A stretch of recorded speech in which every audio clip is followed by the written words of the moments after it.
လူဘဝရတာချင်းတူတာတောင်မှနေတတ်တဲ့သူကပို့ပြီးတော့စိတ်ချမ်းသာရတယ်တရက်မှာ24နာရီရတာချင်းတူတာတောင်မှအသုံးချတတ်တဲ့သူကပို့ပြီးတော့အကျိုးရှိတယ်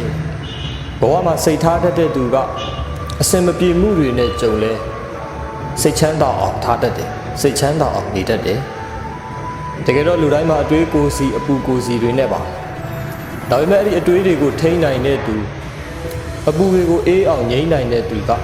အေးချမ်းမှုကိုပို့ပြီးတော့ရသွားတာပေါ့ဘာမဟုတ်တဲ့သူတွေအတွက်နဲ့စိတ်ညစ်မခံပါနဲ့ဘာမဟုတ်တဲ့အကြောင်းအရာအသေးဖွဲလေးတွေကို